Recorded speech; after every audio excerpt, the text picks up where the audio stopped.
We're on the air. Good evening. Good evening. Okay, so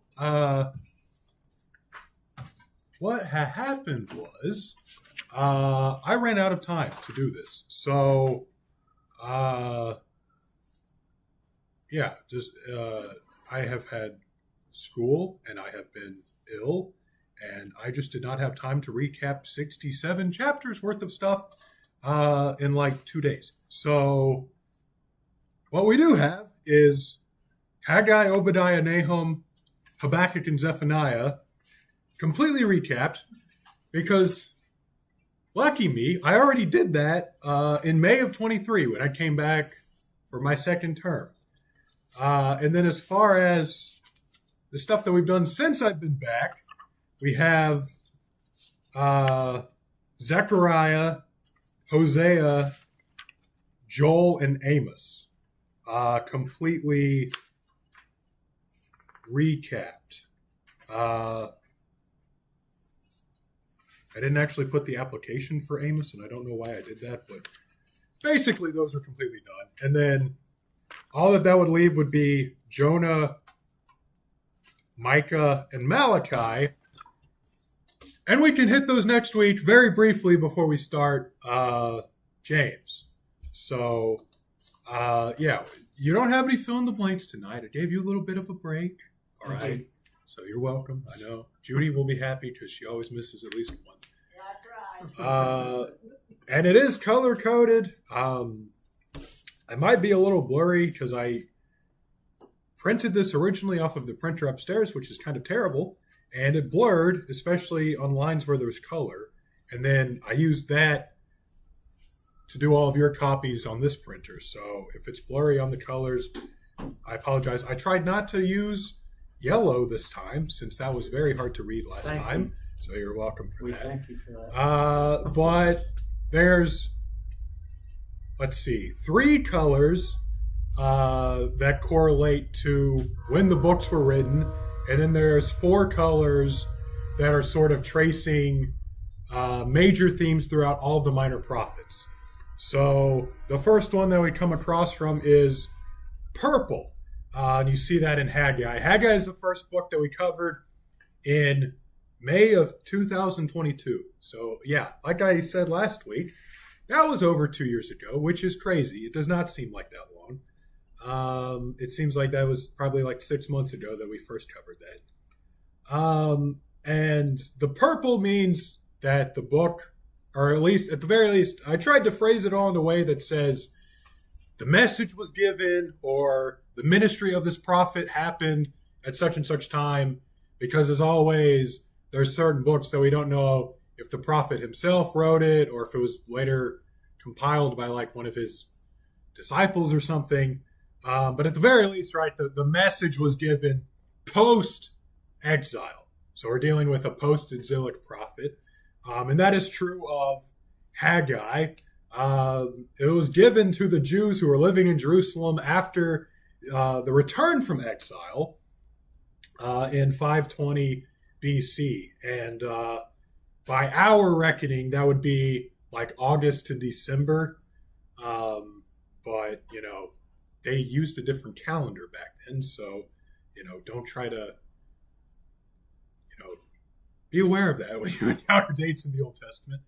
The overall message, and this is pulled straight from what I did May of last year when I recapped everything before we hit Joel. There's a couple of things. Get to rebuilding the temple, right? Haggai's all about rebuilding the temple after returning from exile. So get to rebuilding the temple. And then there's encouragement there. God is with you, right? And then third, everyone needs to be involved, right? You know, talk a lot about that top-down problem from the minor prophets, but it also kind of has to be a top-down solution to the problem as well. And you see that in Haggai. And then finally, right, the glory of this new temple is going to exceed the glory of the former. And we talked a little bit about how that was true just on like a architectural standpoint. But even on a spiritual standpoint as well, which is really what is probably getting at.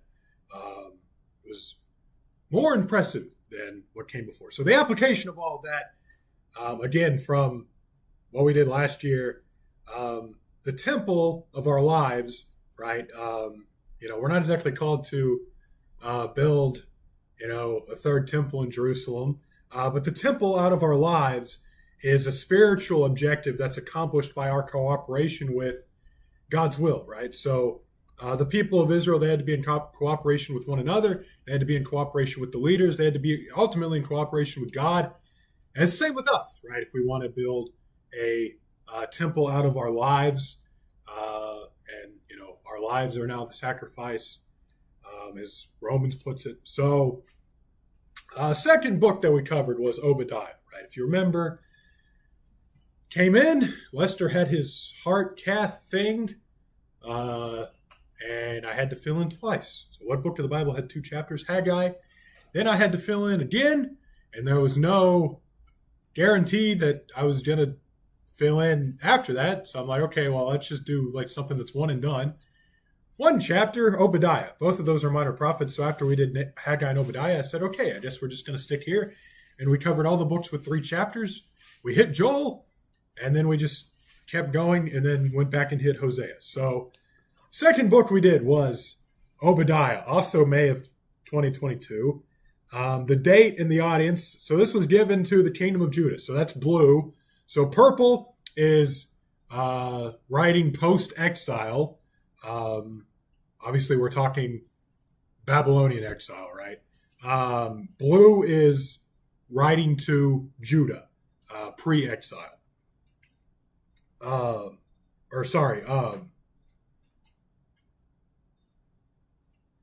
Not necessarily pre-exile, because the very next sentence says after the fall of Judah, but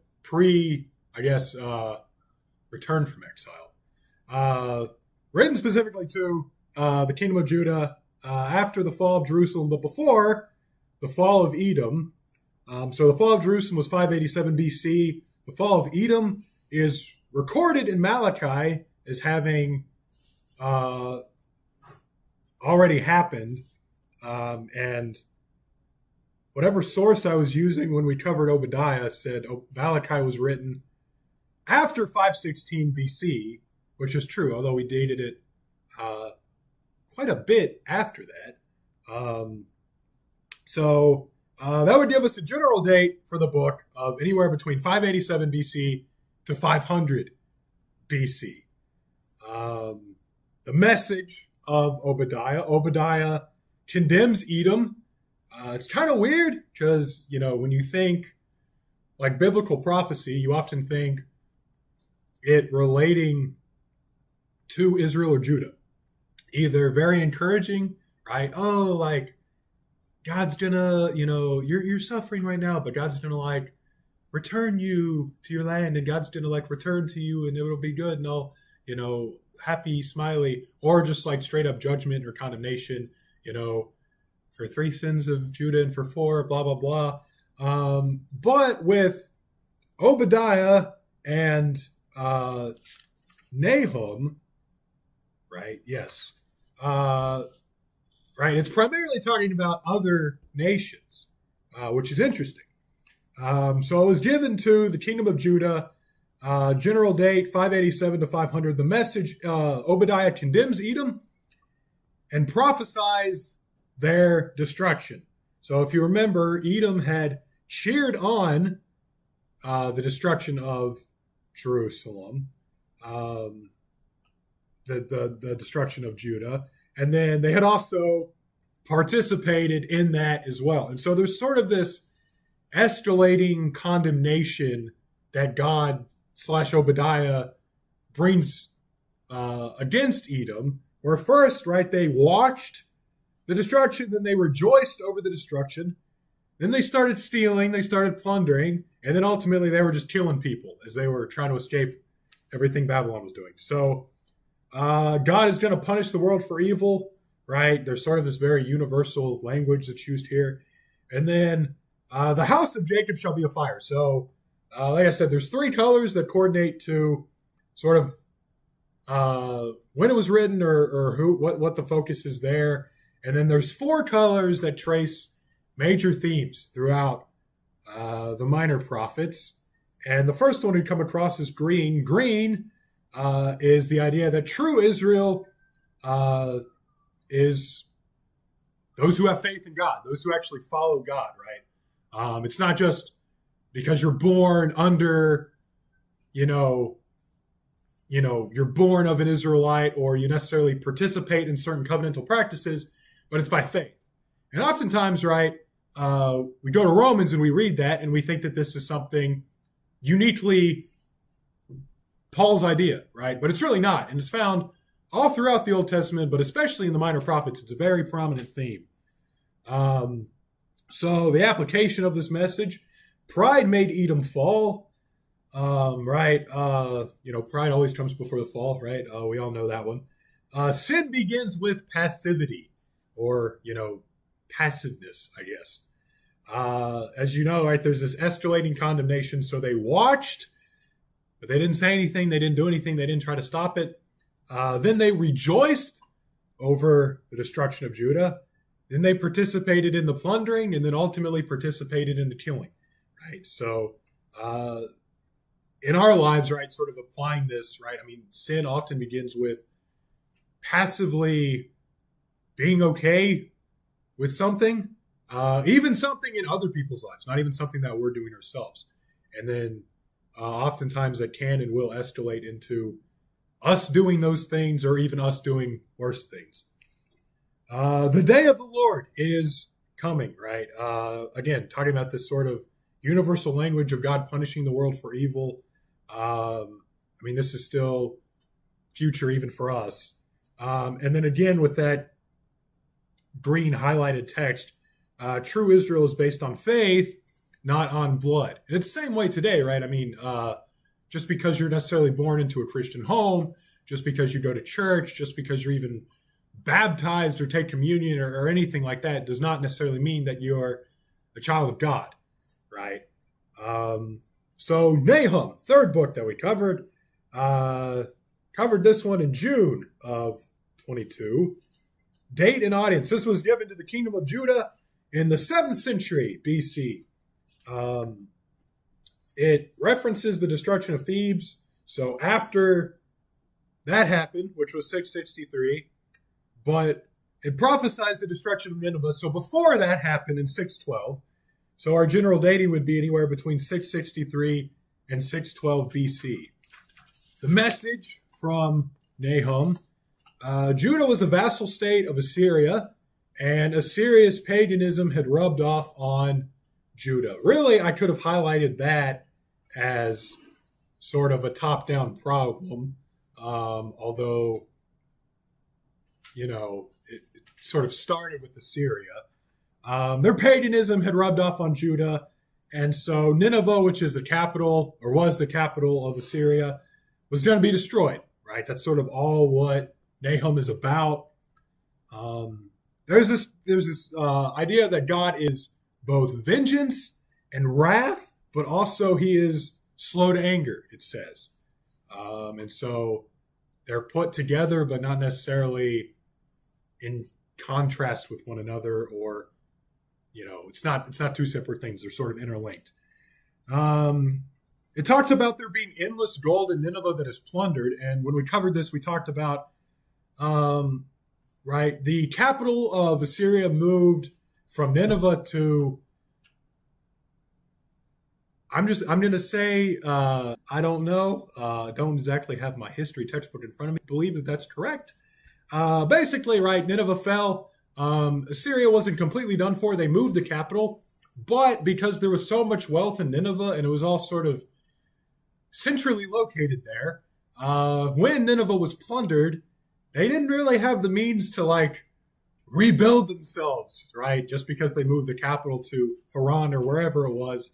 They didn't have a lot of money. So we talked about, right, the prophecy of Nineveh being destroyed is sort of the prophecy of the downfall of the whole Assyrian Empire. And obviously that came later, but historians will tell you, right, it really sort of began with the fall of Nineveh. So we have total destruction of Nineveh, right? This language of total destruction is sort of another theme that runs throughout the minor prophets. And it's not just for other nations, it's also for Judah and Israel as well. Often very extreme, sometimes graphic language, depictions of war, famine, whatever. Also sometimes metaphorical language is used, all to emphasize total destruction on every sector. Agriculturally, politically, right, the kings are going to be cut off. Economically, right, it's just sort of, total destruction of everything. And that's the same with Nineveh. Nineveh, it says, sells nations through her harlotries and families through her sorceries. However, Nineveh will become the laughingstock, essentially, of that area when God shows the nations Nineveh's nakedness. Obviously, we understand that that's metaphorical. God's probably not going to strip all of the Ninevites and have them run around naked throughout the Middle East, right? But God's going to show them, right, their shame, specifically at having been, having their capital be destroyed. The application of all of this, right, God is both wrath and judgment, but he's also mercy. So wrath and mercy cannot be compartmentalized with God, right?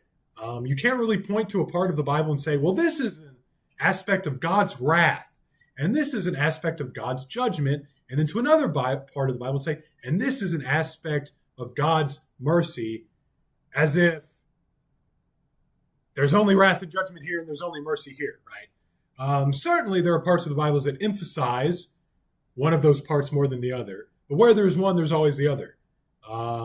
They're all connected. It's all part of who God is.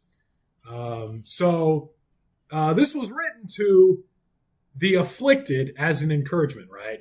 Talked about Obadiah and Nahum sort of prophesying against these other foreign nations, which we think is a little weird. But you have to remember, it wasn't written to Nineveh, right? This likely never made it to Nineveh. In the same way Obadiah's message likely never made it to Edom. But this was written ultimately as an encouragement to God's people that God is going to get vengeance for what Assyria has done. And then finally, God takes very seriously causing his children to stumble, right? You see that in both Obadiah and Nahum, but right, Assyria's wickedness had rubbed off on Judah. There's sort of this present state of wickedness / despair. But the hope is that God's going to get vengeance because God takes seriously causing his children to stumble. And we sort of use that as our application point. The same is true today, right? People who their sole intention is to just stir up trouble in churches or, cause division among God's people. God takes it seriously. And oftentimes those people are judged by God here on earth, right? God doesn't always wait until the afterlife. So we need to look at our own life and make sure that we're not causing other people to stumble. And when we do see somebody stirring up trouble, in love, remind them that, what they're doing, God takes very seriously. Fourth, we covered Habakkuk. We covered this in June and July. There's like a month gap between chapter 1 and chapter 2. I don't know why that is. One of those weeks was probably like VBS or something. I don't know what was going on the other weeks.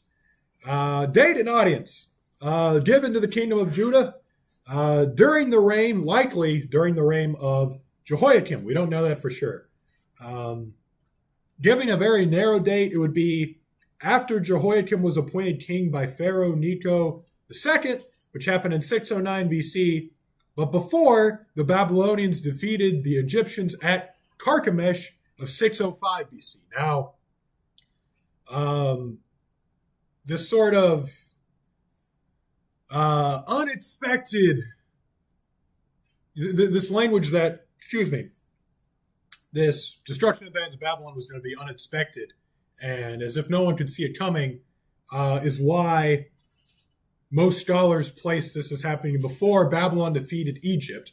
because after Babylon defeated Egypt at Carchemish in 605, most surrounding nations could kind of see the writing on the wall that, okay, Babylon is a force to be reckoned with, and we're probably going to be taken over at some point. So if, in fact, as Habakkuk sort of implies, this is something that's going to be unforeseen and sort of no one's going to really see it coming, that Babylon is going to take Jerusalem, then this would have to happen before 605. The message of Habakkuk starts out right, "O Lord, how long shall I cry, and you will not hear?" So I kind of made fun of people a little bit. I know that that's so hard to believe, but I made fun of people because I said, people oftentimes who say Habakkuk is like their favorite Old Testament book, they often, not always, obviously. I mean, I'm obviously very generalizing here. But a lot of times these people, they haven't really wrestled with deep theological concepts, because a lot of this is sort of like baby's first theological question of how can God allow wickedness to go unpunished? And then God says, well, I punish wickedness with wickedness. And then Habakkuk says, well, how can you do that and be just, right? And so sort of all in good humor, I pointed out that, this is sort of baby's first theological question. Nonetheless, and Habakkuk sort of guides us through them. Judah, it says, has made the law of God powerless at an institutional level. So this is color-coded orange. Orange is top-down problem, right? So at an institutional level, Judah's made the law of God powerless by just ignoring what it says, basically. And then right after that, we have a sentence that's color-coded pink. And pink is the need for justice or mercy. So, and that sentence says, their sense of judgment is corrupted. And then there's the phrase, justice never goes forth. So justice and mercy, right? Treating people right, politically, economically, just generally morally, by like not being a terrible human being to people, is a pretty major theme throughout most of the minor prophets. So moving on, there is coming a nation whose sense of judgment is also corrupted. So you have Judah, their sense of judgment is corrupted. There's no justice going forth.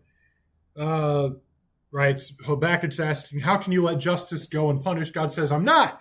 Because just as your judgment is corrupted, there's coming a nation whose judgment is also corrupted, who God will use to punish Judah. Which then leads Habakkuk to ask another question. Well, how can you do that? How can God punish evil with evil and be just? And so God answers, right? He says, don't worry, Babylon too. I'm going to punish Babylon as well. And so Habakkuk pleads for the revival of his people, and he pleads for God to work like he did previously.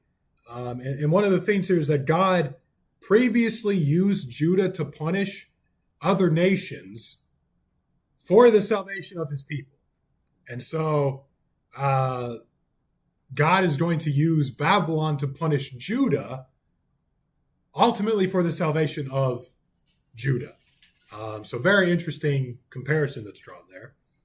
And then Habakkuk decided to rejoice in God no matter what may come. Very famous verses there. Then the application of this, God always punishes evil, right? When we covered this, I sort of, said this is like the circle of life where you have evil, which is punished by God, sometimes by evil people or evil nations. And then those evil people and evil nations are punished by God, by evil people or evil nations. And it just keeps going. It's just the circle of life. Wickedness punishing wickedness, as I said it there. Another example of this top-down problem is Jehoiakim. It's the same thing as what's in the message portion. At an institutional level, right, the law of God is powerless. Jehoiakim, right, not a great guy, not a good king, not necessarily your role model you want to strive for if you're a king of Israel. And then, of course, the application is that we too make the law of God powerless. God is using Babylon to punish Judah for the salvation of his people. In the same way, right? God works for the good of his people, even when what he does isn't necessarily pleasant. Habakkuk was sort of uncomfortable with the idea that God would use evil to punish evil. That wasn't a pleasant concept for him. But, right, it was for the salvation of his people. And so God is always working for our good, right, for the good of those who love him and are called according to his purpose. Sometimes, right, the way he does that, we might not like, right? It might not be comfortable for us. And especially, even more so than Habakkuk, it might not be comfortable for us with our 21st century moral sensibilities, right? When you have entire movements of people that either disregard the Bible entirely or they try to significantly alter the Bible to make God seem less like a bully or a tyrant. Because we have all those terrible passages in the Bible of God, judging nations or judging individuals for their sin.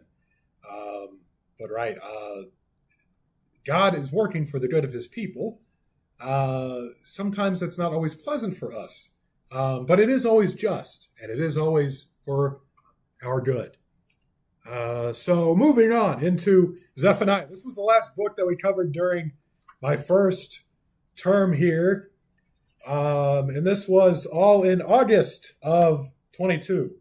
Literally, I covered Sunday night, and then Monday morning, I packed up all of my belongings and moved back to Fort Worth.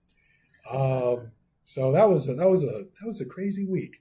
But Zephaniah, this was given to the kingdom of Judah during Josiah's reign. So that's blue for the kingdom of Judah.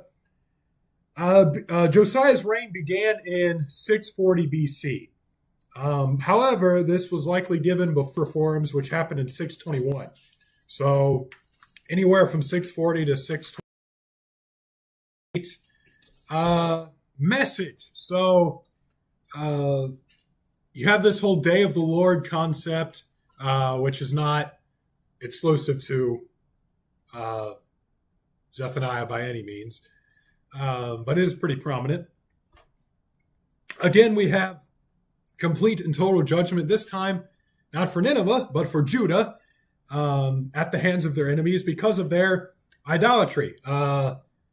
Top-down problem, color-coded in orange. Special judgment is reserved for the leaders of Judah, right? I believe, well, here, I have it. Let me pull it up. If I would have bothered to write down the verse, this would help. But I believe it's Zephaniah that it talks about the kings and the princes of my people, and then it sort of pronounces judgment on that. As to where that is, I don't know. But anyway, top-down problem. Calls out the kings, calls out the leaders, and how they're influencing the common people into sin and idolatry. However, there will be a remnant that serves God and will be protected by God. And then this was very significant. We started out with Obadiah. If you go back to Obadiah, right, we had the color-coded green sentence there, right? The house of Jacob shall be a fire, and we talked about true Israel is based on faith, not by blood. Here's really where it's spelled out. If you didn't get it when we did Obadiah, you should, get it now. God calls Judah at large, undesirable nation, right? And literally, the word that is used here is like the same word that's used for like foreign, pagan, idolatrous nations.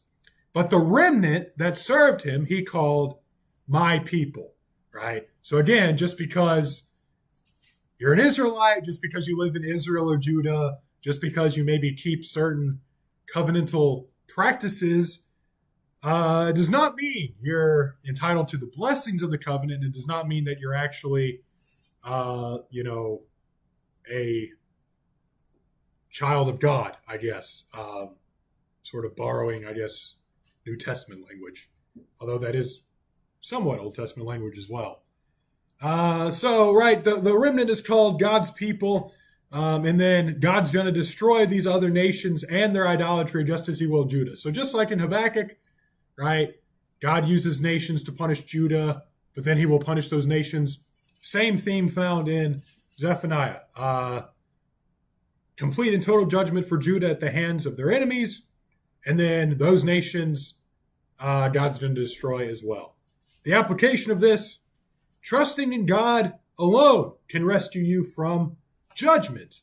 One of the things is that there's it's in your in the message portion. There's a remnant that serves God, or there will be a remnant that serves God, and we be protected by God. And Zephaniah sort of uses this like unsure language. And again, I wish that I would have like written down the verse for this, but basically like, you may be delivered from judgment on that day, but there's no guarantee. And it's the same today, right? By trusting in God alone, you can escape judgment in an eternal sense, right? However, you might be caught up in God's judgment here on earth, right? I'm not going to try to point to anything specific because we can't really know. But, say that, there's a huge earthquake or something, and there's a big booming voice from heaven, God saying, "This is my judgment upon Talala for their terrible gas prices," right? This is why I'm not God, because, I'm a very shallow person or whatever. Then, right, even if you're not involved in having terrible gas prices here, or even if you're truly a child of God that is following him, you might be caught up in that judgment, right? Your house might sit beside the gas station and your house might get destroyed. And in the same way for the remnant of Judah, Zephaniah says you might be rescued from judgment, but you also might not. Right? Obviously, there's a spiritual restoration, there's a spiritual peace, but you might have to endure some suffering at the hands of Babylon, or at the hands of your enemies. So this brings us to Joel, which is, we're doing great on time, I think, which brought us to my second term. So from August the 14th of 2022, skipping to May the 6th of 2023, when we hit Joel.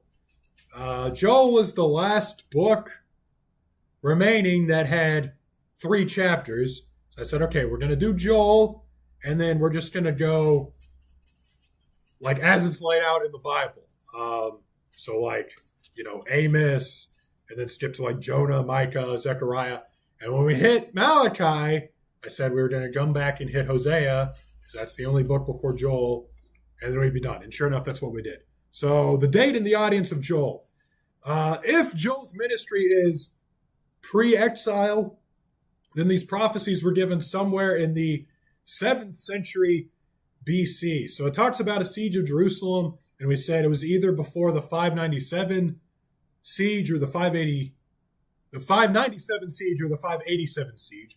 I argued it was talking about the 587 ultimate siege, but as always, there's different opinions. And it was written to the kingdom of Judah. The message, this is the weird one, right? I say that, and then we get into like Zechariah, which has people's face burning off. But Joel's pretty weird. It's got a whole bunch of locusts and stuff, and people have all sorts of opinions on that. There will be a locust, in little quotes, plague, unlike anything seen before. So, right, well, what book was it?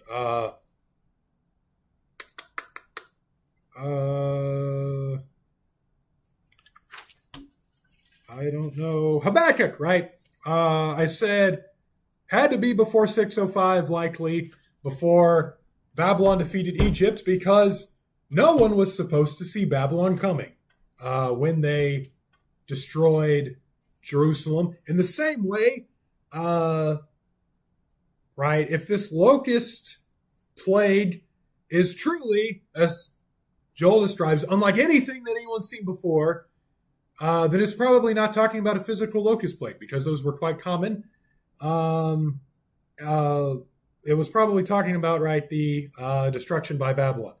God will restore what the locust took, what the crawling locust and the spitting locust and the whatever locust took, I will restore unto you, right? And then we have maroon, or whatever color you want to call that, off red, I guess.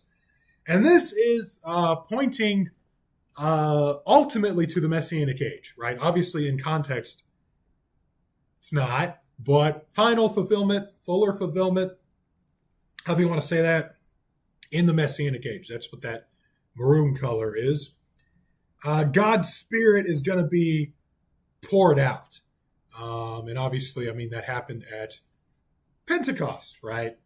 Which I guess is sort of end of the Messianic age, beginning of the church age, but there's sort of an overlap there. So restoration will come in. Oh, wait. Let me back up. This is exciting. So I had the fun idea that because I had the most boring and generic titles for all of these different books, that I would give fun titles as we're recapping the books. But obviously I only did that for like 3 of the books.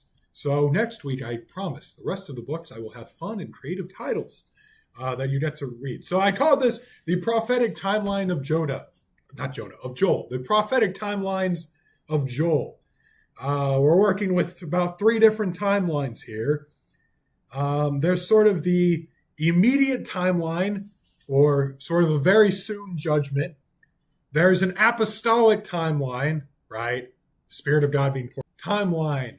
You should also think of this as different contexts for what Joel is speaking about. So sort of immediate or very soon, apostolic, church age, end of Messianic age, and then end times. And then Joel sort of ends up blending all of this language together when he's prophesying judgment upon, once again, nations that benefited from Judah's downfall. And this is where we talked about, right, the slaves of Jerusalem and Judah being sold off to other nations, and then God prophesying judgment against those other nations. So God curses Tyre, Sidon, and Philistia, but he blesses Jerusalem. The application of all this, once again in maroon, because Messianic age, we as Christians are living fuller fulfillment of what Joel prophesied, right? What the remnant of Judah awaited before the exile, God's people still await today, right? This sort of end times, final like blessing and peace language, right? We're still waiting that today. But at the same time, we are post the Messianic apostolic age. So we are living in a fuller fulfillment of what Joel was talking about. So you have the very near context of Babylon, which Joel's audience obviously identified with, and those who came shortly after Joel identified with. You have the Messianic context, which we can identify with because we're sort of living in the we're living after that happened, and we're reaping the benefits of that, I guess would be a good way to say that. But then there's still an aspect that even we today are still looking forward to the fuller fulfillment of everything that Joel talked about. So Joel deals with multiple prophetic timelines. Next, we covered Amos, and that is the prophetic order of Amos. There's definitely an order to judgment in the book of Amos. We covered Amos from June 3. The date and audience overlapping Uzziah and Jeroboam II's reign, going like earliest start time versus latest death date, we got anywhere between 792 and 746 BC. However, Amos says that he's prophesying 2 years before the great earthquake. And we got into a little bit of archaeology. Multiple archaeological sites in that area attest to a great earthquake that happened around 760 BC, give or take 25 years. So if it's 2 years before that, that would be 762 BC, give or take 25 years. And he's prophesying to the northern kingdom. That's what the red is, once again. Prophesying to Israel.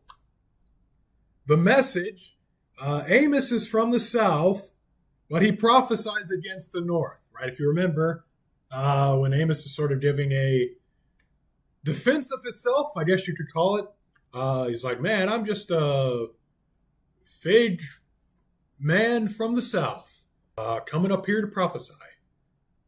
Kind of sort of what he said. It's sort of a paraphrase. But he's from the south, but he's prophesying against the north. There's judgment oracles that are Philistia, Phoenicia, Edom, Ammon, Moab, Judah, and then finally Israel, the north. So, pretty wide. Other nations, we like to hear that. Then it gets a little bit closer because we have prophecy against Judah. Oh, they're sort of our brothers. That's a little scary.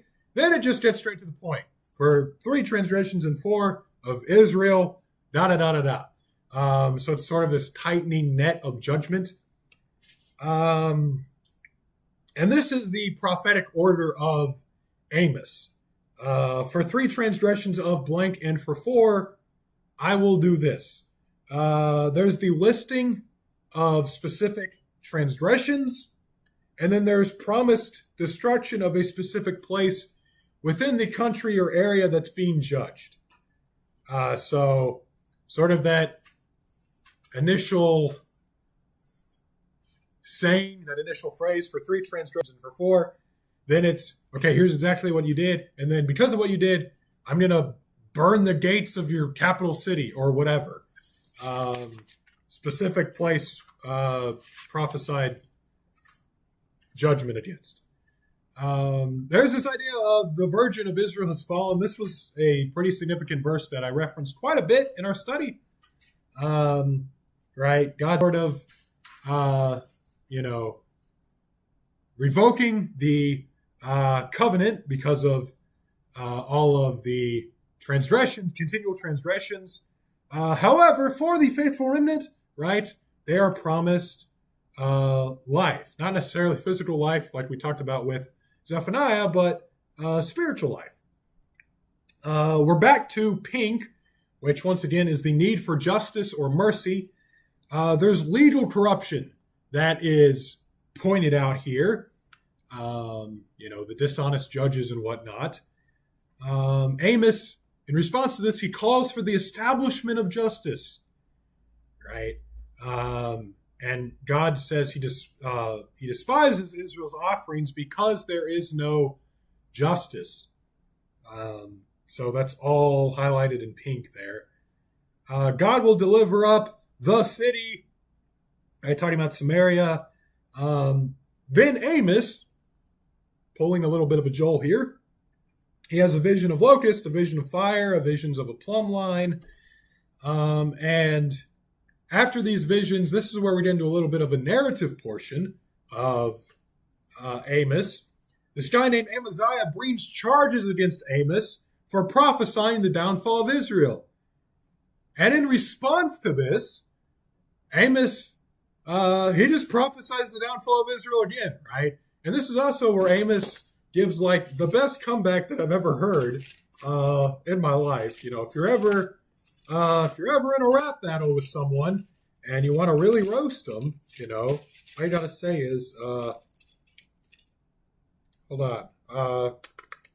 Your wife shall be a harlot in the city. Your sons and daughters shall fall by the sword. Your land shall be divided by survey line. You shall die in a defiled land.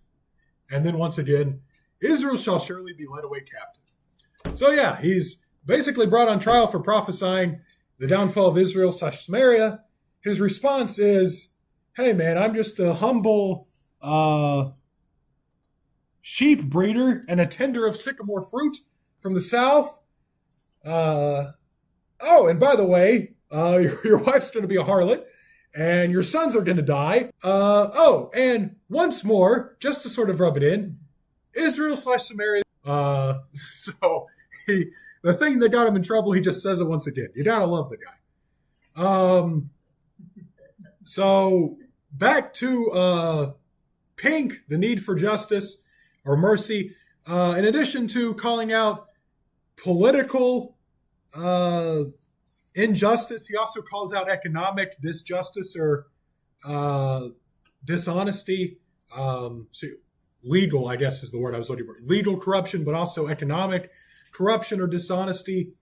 And then finally, God reminds Israel that what he has done for them, he's also done for other nations. So, right, don't think that you're special just because, way back when I gave you an Exodus. I gave an Exodus to other countries as well, right? Don't presume that just because, I rescued you from Egypt, that you can just do whatever you want to and not reap any consequences from that. And I don't know why I didn't put an application for this. I'll have one next week for you when we do this again. Okay, so skipping Jonah and Micah, we'll hit those next week. Zechariah, super cool title for this. The beginning of the Messianic Age. Or as I think I called it, the Proto-Messianic Age. We hit this was a long one. We hit this from November of 2023 to February of 2024. So we're finally into 2024. The date and the audience, chapters 1 through 8 we can solidly identify as being between October of 520 BC and 518 BC. The 8th month of the 2nd year of Darius. Once again, they used a different calendar. Don't worry about it. And then the 4th year of King Darius would be 518 BC. So everything 1 through 8 we can identify as 520, 519, or 518. Chapters 9 through 14, we don't really know, but we dated it later and even argued maybe that it wasn't written down or even necessarily given perhaps by Zechariah, late 6th century, early 5th century BC, making Zechariah a post-exilic prophet. So, post-exile, post-return from exile, right? You have 520 BC, August to December for Haggai, after the return from exile. Well, you have 520, 519, and 518 BC for Zechariah. So obviously that's also after the return from exile. So they're both post-exilic. After the decree was given that they could go back. The message of Zechariah, there's sort of an opening sermon, right? Your forefathers were evil. Do not be like your forefathers, that sort of thing. I'll just turn there very quickly. It's not very long.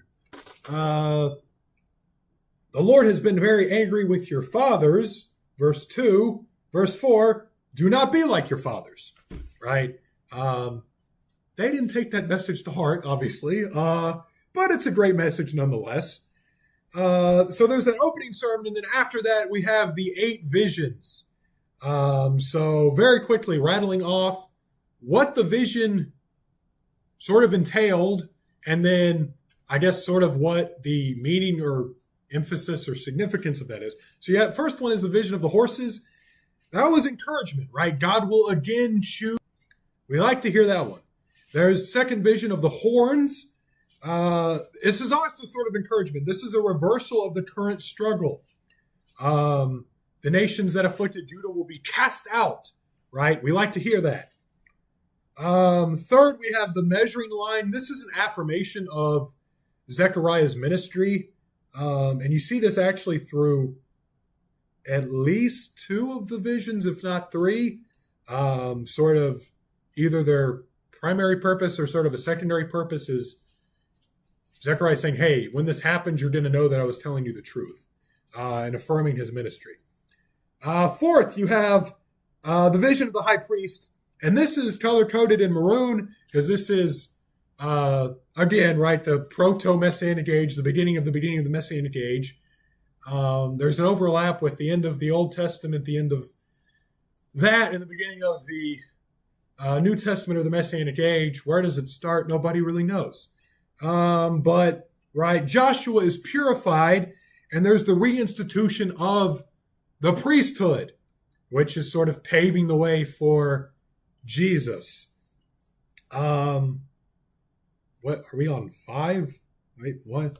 4 horses? Horns, measuring line, high priest. Yes, 5. The lampstand and the olive tree. So this is also maroon, Messianic age. Israel is fueled and empowered by Joshua and Zerubbabel. Joshua and Zerubbabel, you have the priesthood and the king or the ruler, right, coming back and again paving the way for the Messianic age, as we talked about. 6, the flying scroll. There's a curse that's going out over the thieves and over those who swear falsely by God's name. 7, the woman in the basket, wickedness being removed. That's the one that was really confusing. We just had to admit, we don't really know what this is talking about. But it does talk about wickedness being removed, whatever that means. And then finally, the 4 chariots. God's message is extending to the whole world. And obviously, we said that was ultimately fulfilled in the Messianic age. But by God's message extending to the whole world, even then, it was preparing the way for the Messianic age. So you see how that works. After these 8 visions, Zechariah, he deals with a group of people. They have questions about fasting. And he says, hey, what you should be doing, I paraphrase, is mourning the sin that caused the exile for which you are fasting. There's prophesied a reversal of the political and economic state. Currently, right, politically, economically, very negative. In the future, it's going to be very positive. There's sort of a reversal of all that. There's also a reversal or the inverse of God's current actions, right? He says, I determine to punish you, but I will determine to do good to you. Once again, with maroon, we have foreign nations are going to recognize God's blessing of Judah. And we said that was fulfilled in the Messianic age, more fully in the Messianic age. Right? You have all these nations, both Jew and Gentile coming, worshiping God. It says, no more shall an oppressor pass through them. There's this prophecy of the future king riding the donkey. Obviously, that was fulfilled in Jesus Christ.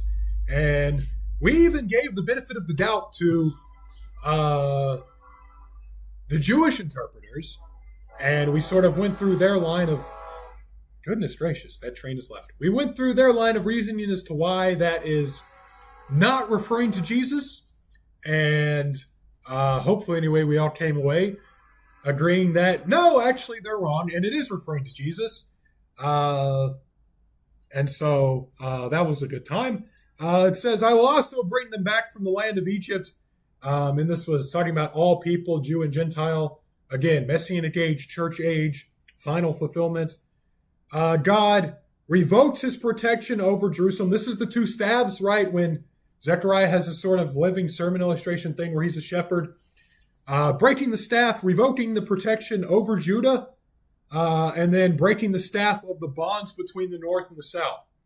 So it was interesting because you had sort of restoration language for the north, and then a couple chapters later, you have the bond between the north and the south breaking.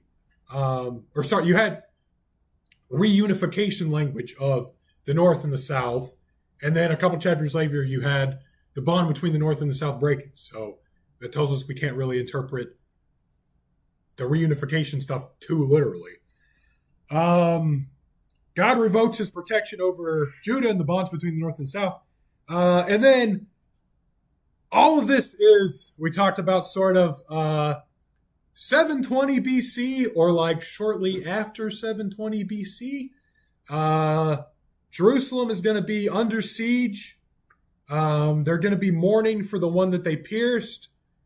Right, God coming in judgment against Jerusalem for rejecting their Messiah. 2/3 are going to die, right? It's a very, very big judgment. And I think that that's the chapter where I was the bad man that did the math, and it kind of sort of added up. People's faces will melt off. We talked about how that was, Mount Vesuvius, and people's faces literally did melt off. And judgment for, right, obviously killing Jesus. And then all the nations worshiping, right, Jew and Gentile coming together to worship God, fulfilled ultimately in the church age, right? The application of all of this, the Messianic age doesn't really have a definitive start date. I mean, if you want to just be like very strict, I mean, I guess it would be the incarnation of Christ, right? But that was planned, right? Jesus did not become the Son of God when he was born, nor did he become the Son of God when he started his earthly ministry. He's always been the Son of God, right? Theologians talk about the eternal begottenness of Christ, which is very confusing, and I cannot explain it to you, but that's how it is. It was planned, obviously. So, you have to push it back a little bit. I mean, there was the announcement to Mary, right? Which obviously preceded Jesus' birth. So you could even say, well, it started there. But then, I mean, before that, there was John the Baptist who was preparing the way. So does the Messianic age start with John the Baptist? But then no, we read in the minor prophets, Zechariah specifically, even in the days of Zechariah, of Joshua and Zerubbabel, all of that was happening was preparing the way for God's message to go out over the whole world, where the whole world would eventually come to God, acknowledge Jesus as their Savior, and worship God. So pretty cool. That was probably my favorite book that we covered. Finally, Hosea, super cool title, Worshiping in Spirit and Truth. And then this is all we got for tonight. We covered this one from March through June of this year. And we literally just wrapped this up last week. Date and audience. Hosea married Gomer prior to the downfall of Jehu's dynasty in 753 BC, because one of his kids' name is sort of a pun, prophesying the downfall of Jehu's dynasty. And then this is a quote from one of the scholars I use. Most of Hosea's messages come from the last 3 decades of Israel's history. And Hosea prophesied to the northern kingdom. That's why it's in red. The message of Hosea, he had 3 sons by Gomer that represented the end of Jehu's dynasty, the fall of the northern kingdom, and God withdrawing his covenant by invoking, if you remember the big Hebrew lesson we had, the same name that he instituted the covenant with. Very significant. So I talked about there's actually 4 symbolic names there. Hosea and Gomer's 3 kids, and then also God's name has a purpose. This is in green because this is true Israel is by faith, not by blood. The Gentiles who were previously called not my people would become known as children of the living God. Don't get this confused with the reference to not my people of Hosea's third son. Third son. That's one instance of that phrase. And then next chapter, those who were not my people will be called children of the living God. That was fulfilled in the Messianic age, right? And in the church ages, the gospel went out to the Gentiles. So yeah, actually that could be green and maroon, if you wanted to make it that. there will be a new head or a new ruler, not a king, chosen by the people who will be unlike any of the current or previous kings or rulers of Israel. That's in maroon because that was ultimately fulfilled in Jesus Christ. Israel is heavily syncretizing Yahweh worship with pagan worship. This is huge throughout the book of Hosea, and I'm sure that you're tired of me talking about it. The syncretism, right? A little bit true, a little bit false, throw it together, and you get some sort of whack combination of, it's not really paganism, and it's not really, Yahwehism. Is just sort of its own thing. Israel's instruments of worship will be taken away. Obviously, that pointed to exile. We have another orange. This is a top-down problem. The priests are negatively influencing the prophets and the common people. Additionally, the kings, the priest, and just generally the house of Israel are called out for being a snare and a trap to the rest of Israel. So top-down problem there. God withdraws himself from Israel. God says he's a lion, he's going to tear, he's going to take away. But just as the lion withdrew himself from Israel, the lion will return to Israel. And Israel will be restored by seeking God's face. This is in pink. Once again, this is the need for justice or the need for mercy. Israel's root problem was their lack of knowledge of what God actually required, which is mercy and justice, right? Not just sacrifices, not just going to the temple, going to the altar, giving money, giving harvest, whatever, but mercy. Israel said, right, devoured their judges and their kings have fallen. Well, that's true historically, right? There's this rapid change in Israel's kings, and also a rapid change in Israel's foreign policy. We talked about that. There's a reversal of the Exodus that's prophesied. This also can only happen during exile. There's a disregard for the manner in which God should be worshipped. This is why I subtitled this Worshiping in Spirit and in Truth. It's not just, we can worship God in Bethel or Samaria, just like we can Jerusalem. We'll make our own temple. We'll have our own Feast of Tabernacles. God says, no. There's a method. There's a manner to which I should be worshipped. And I've already told you what it is. And they disregarded that. There's a reversal of the Feast of Tabernacles. This also is due to exile. Israel is just as sinful as they previously were. Chapter 6 and chapter 9 makes a lot of callback to Israel's past and their failures, and the emphasis is always sort of, as before, so too now, maybe even worse. God will exile the bull of Jeroboam. Right, he made the golden calves at, is it Bethel and Gilgal or Bethel and Samaria? I don't know. The golden calves, and these are said, right, Israel's going to be exiled. They're going to depart. But in the process, these false gods are going to be exiled, and the false gods are going to depart. So very cool use of the language there.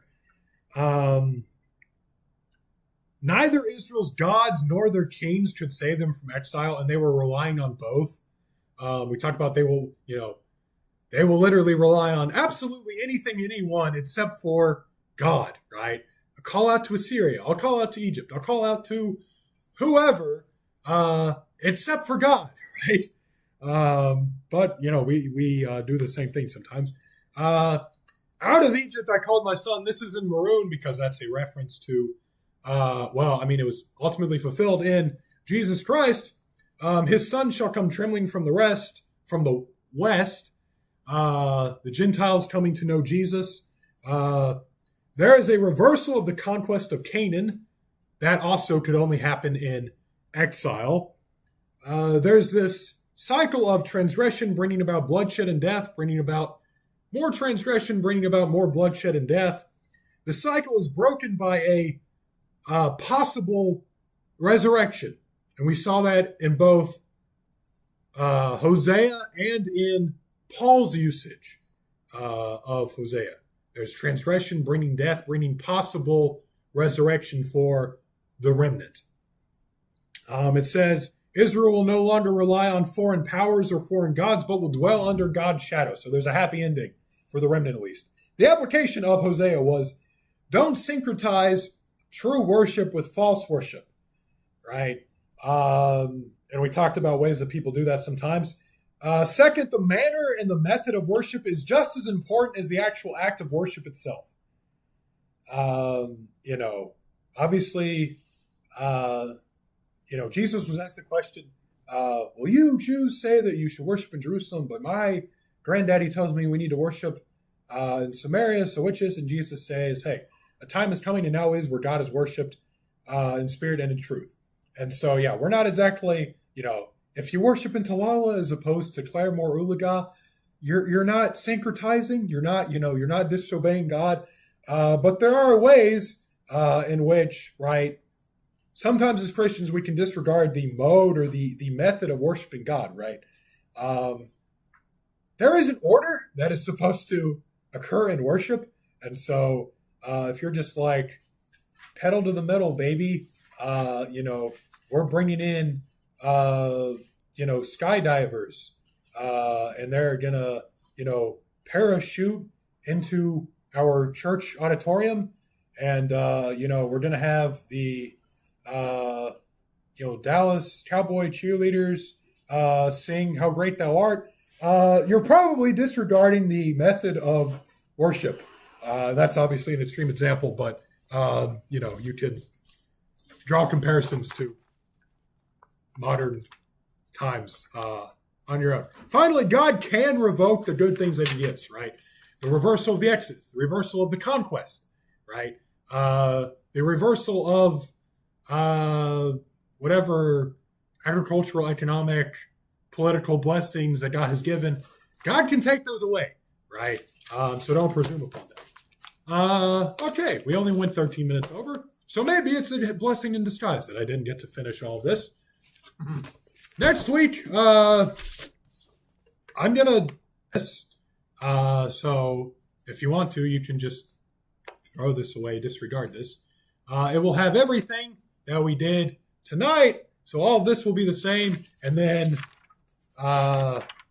let's see, like Jonah, Micah, and then Malachi will be filled out. We'll cover that really quickly, and then jump into James. And both Jonah, Micah, and Malachi are short, so it shouldn't take very much time at all. Anyway, real quick, I want to ask, and I want to ask this now because I don't want to start James and then go back and ask a question about the minor prophets. But what was y'all's favorite book that we covered? This is the time where you speak. My favorite, I know I've said it before, has been Zechariah. I think I got the most out of that, and it was very cool to see. Kind of like we talked about with Joel, where there's sort of multiple timelines or multiple contexts for what he's saying. The same is especially true for for Zechariah, where everything he says can be read in a very, if you're hearing this straight from the mouth of Zechariah, you're like, oh, this is a reference to Joshua, and this is a reference to Zerubbabel, and this is a reference to Babylon, and this is a reference to exile, or whatever, right? But then obviously there's this fuller final fulfillment. So we, in a sense, understand Zechariah's own words better than Zechariah himself. And I thought that was very cool. But I want to hear from y'all real quick. What was y'all's favorite book that we covered? Hosea. Hosea? Because it's it's fresh on your mind. That's the only one you remember. No, it's always been I've always kind of favored that one.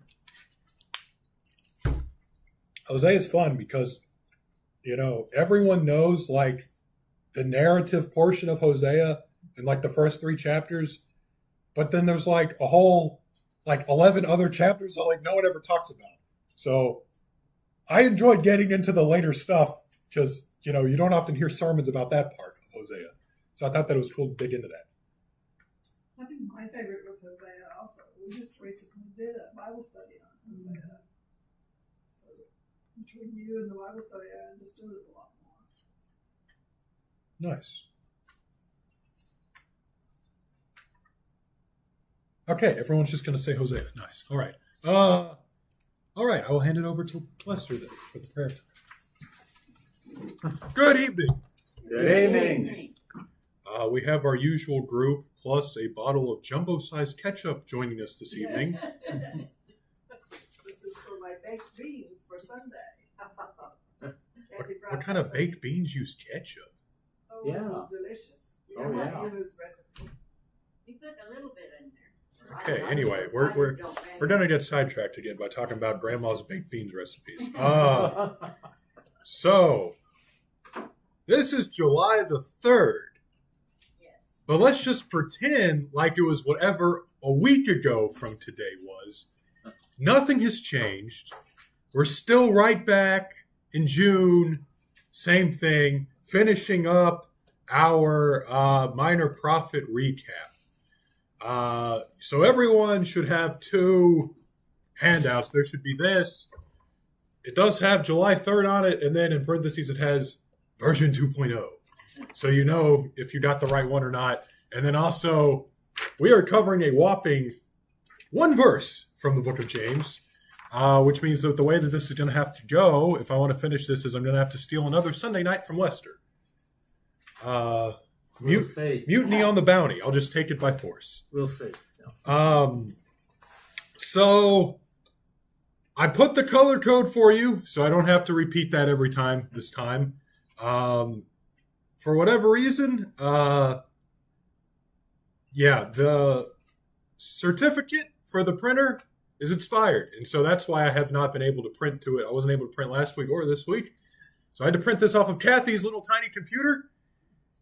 It does not like Google Docs for some reason. And so there's random lines through some words. You can still read it. If you can't read it, it's your cataract's fault. It's not my fault.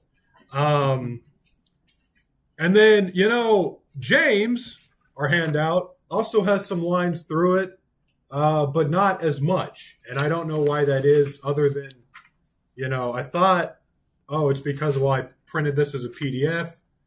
And then I went back and tried to print the Minor Prophets thing as a PDF, and it made no difference. So I don't know. But hopefully, you can read all of this. I mean, there's no words that seem illegible to me anyway.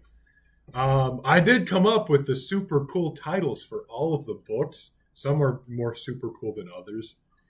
Haggai, New Glory. All right, because the glory of the new temple is going to exceed the former. Obadiah, the gateway to sin. So we talk about that sort of progressive condemnation of Edom. Nahum, this one is fun. This is a fun one. I bet you didn't know there are 2 books about Nineveh in the Bible. That one's fun. Habakkuk, of course, because of the joke. I had to put baby's first theological questions because that was our little joke. Zephaniah, who are God's people? That was a big theme throughout Zephaniah. And then the prophetic timelines of Joel, the prophetic order of Amos, and then we get to Jonah, which we did not cover last week. So that will be our first stop for tonight. Jonah, the prophet who hated God. That was a concept that we talked about. We covered this in, I guess, August and September of last year. So it don't feel like it's been that long, but it has been that long. So I think that is supposed to say date/audience, but it did not make it on there. So date/audience, 2 Kings 14 links Jonah's ministry to Jeroboam II's reign. Thus, a general date for Jonah's ministry, not necessarily a specific date for the narrative of the book, much less the writing of the book. It's going to be anywhere between 782 to 746 BC. What's interesting about Jonah is it's mainly narrative. or there are. We'll just leave it at that. It is mainly narrative, and Jonah prophesied against Nineveh. If you know, like nothing is color coded in Jonah, like at all, because it's such a standout from the rest of the minor prophets. The message of Jonah. Jonah likely took a cruise to nowhere. We talked about how he went to Tarshish, but really that can just mean like the open sea, which is probably what he did.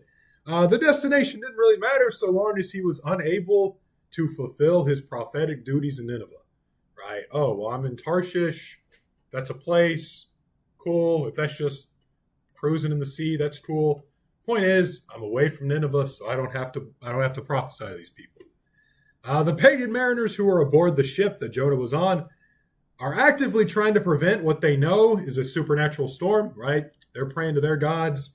Nothing's working. They even tell Jonah, hey, you pray to your God as well. They cast lots. Jonah's thrown overboard. After Jonah's thrown overboard, the mariners move from seeing Yahweh as a God that exists to a God that exists and is active in the world, right? We talked about, they were still probably pagan, but it was this move from, sort of any other God who might be in their little pantheon to a God specifically active in the world, because they had just witnessed that. While in the belly, Jonah does not necessarily say, I have sinned, but he recognizes God's sovereignty over, the storm and the fish, and even getting him out of the fish. He does recognize God's sovereignty, and he desires to dwell in God's presence again. Jonah goes to Nineveh. He has a very simple prophecy, right? Yet 40 days and Nineveh shall be destroyed. And we kind of compared that to what Nahum had to say, because he was very graphic and very detailed. But Jonah's simple prophecy is enough for Nineveh to repent. And we talked about, right, Nineveh was significant. It was valuable to God, so much so that God used what was happening in the material world to make Nineveh more readily hear Jonah's message and ultimately repent, right? There were earthquakes, there were famines, there were wars, right? All these things that typically you would associate with like divine judgment at that time. All of those happened in or around Nineveh in Jonah's time. God sort of used these different things to make Nineveh more readily hear Jonah and repent. Because otherwise, who would trust the word of a homeless prophet that smells like fish, right? Jonah knew theologically that nobody deserves God's grace.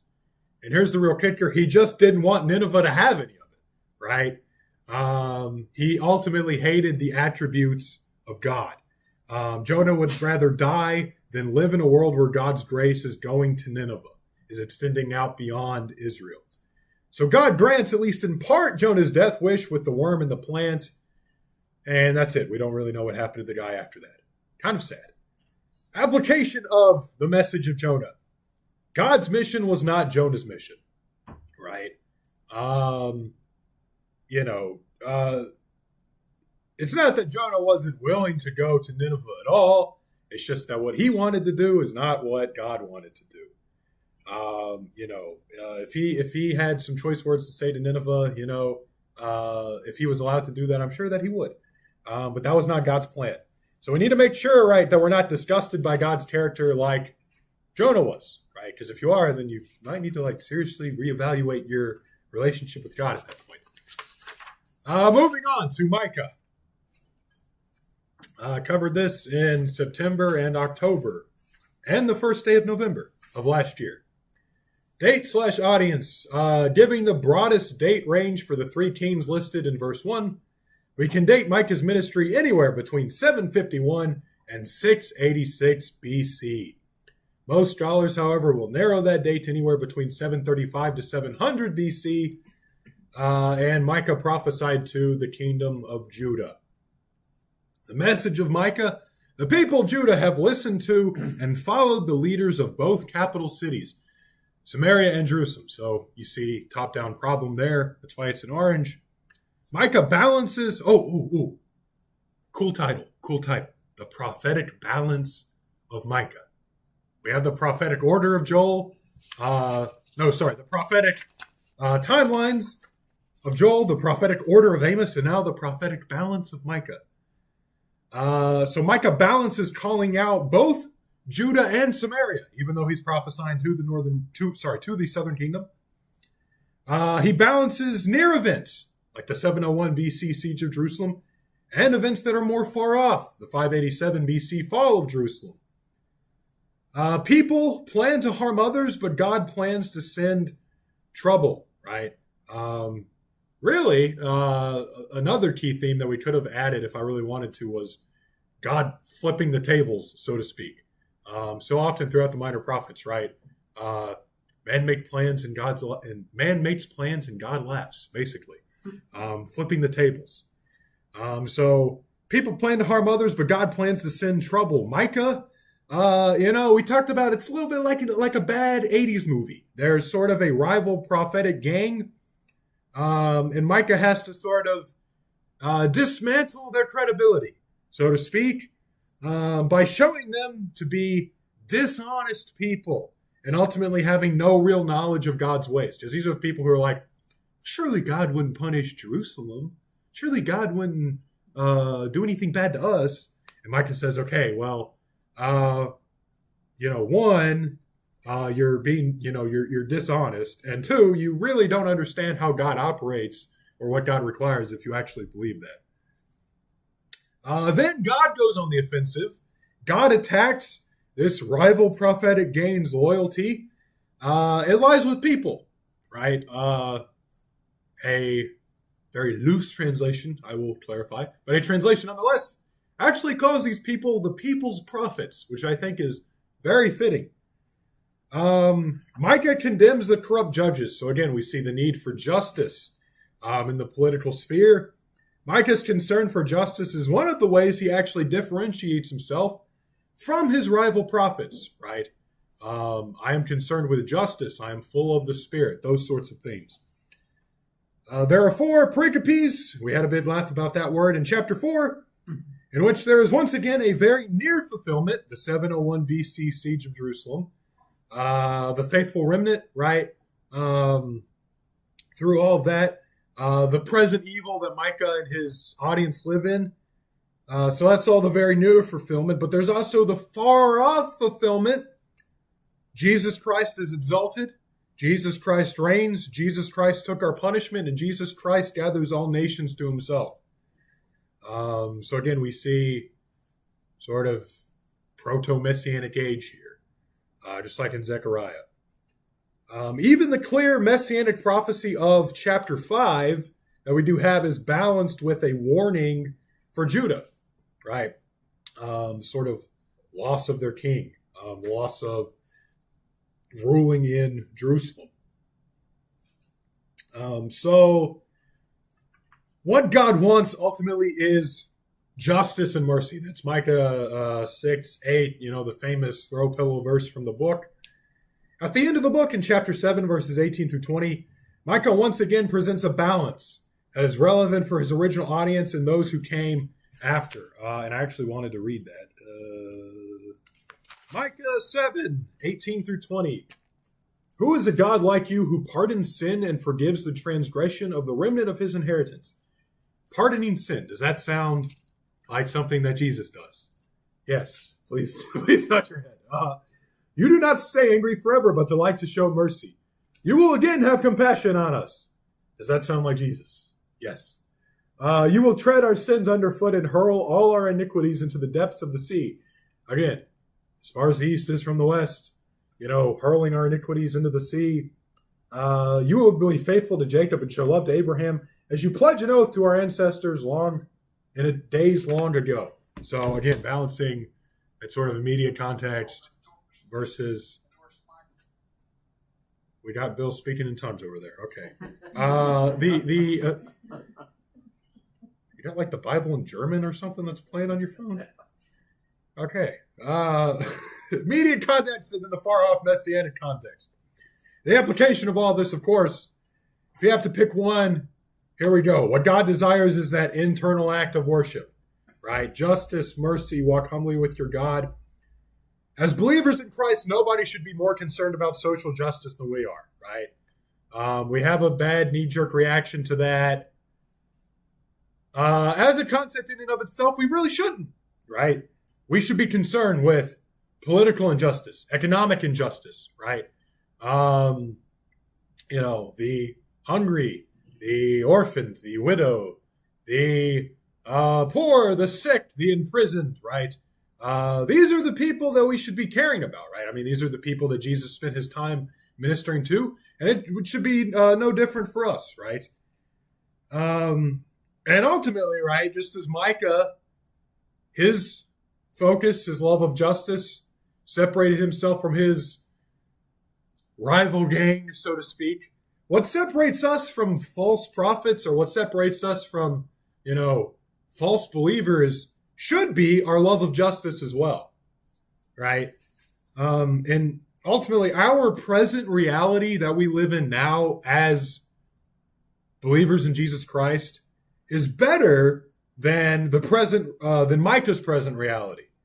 Even though, right, Micah, sort of unbeknownst to him, was prophesying of Jesus Christ, his present reality, right, I mean, he doesn't necessarily paint a great picture of it.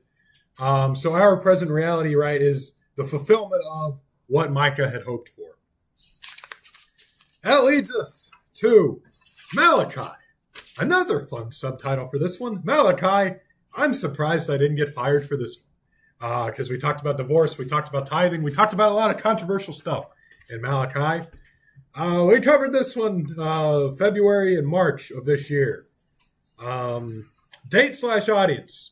When dating Haggai, I stated that Malachi was written after 516 BC. Whatever source I was using for that, that's what we came up with.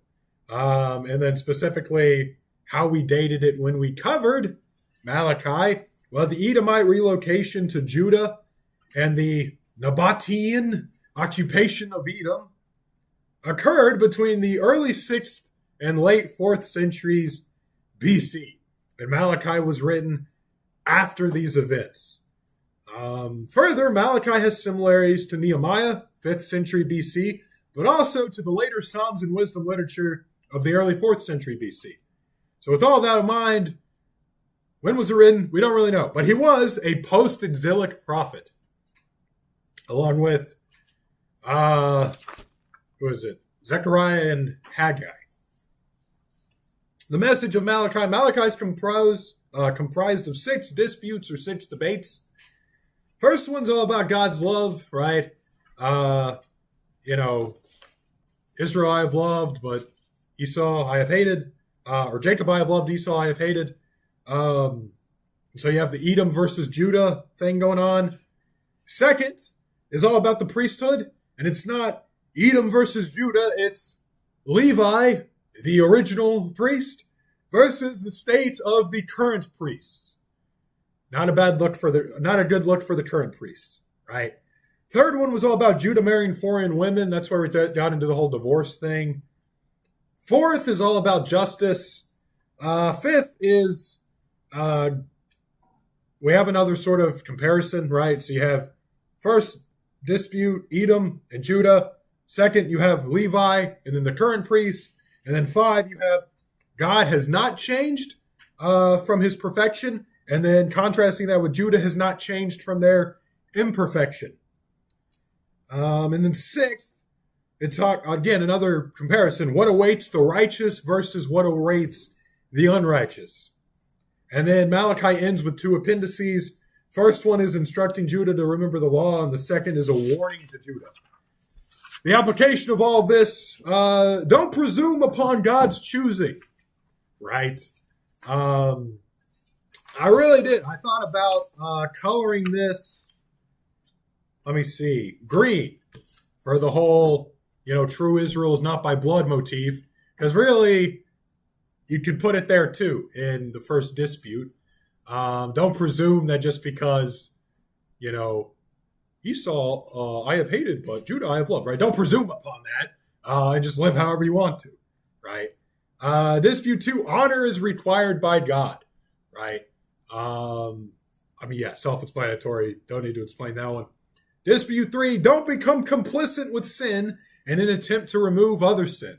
This is where we talked about, don't be that guy that, tells the woman who's like getting the snot beat out of her every week, just go back to your husband, because God hates divorce, and, keep, being, domestically abused every week, right? Don't be that guy. Which leads into dispute 4, love justice, right? Dispute 5, be a generous giver, but don't necessarily stress about the specific dollar amount, right? And then I'm assuming that this is supposed to be for dispute 6, although I don't really know why I didn't put that. Finally, if you are God's treasured possession, then you will not fear God's judgment. That is dispute 6. So, again, contrasting this, future for the righteous versus the future for the unrighteous. So that wraps up the minor prophets. Keep that with you. Next time you're in the minor prophets, if you want to reference something or just want a quick overview, there you go. Knock yourself out.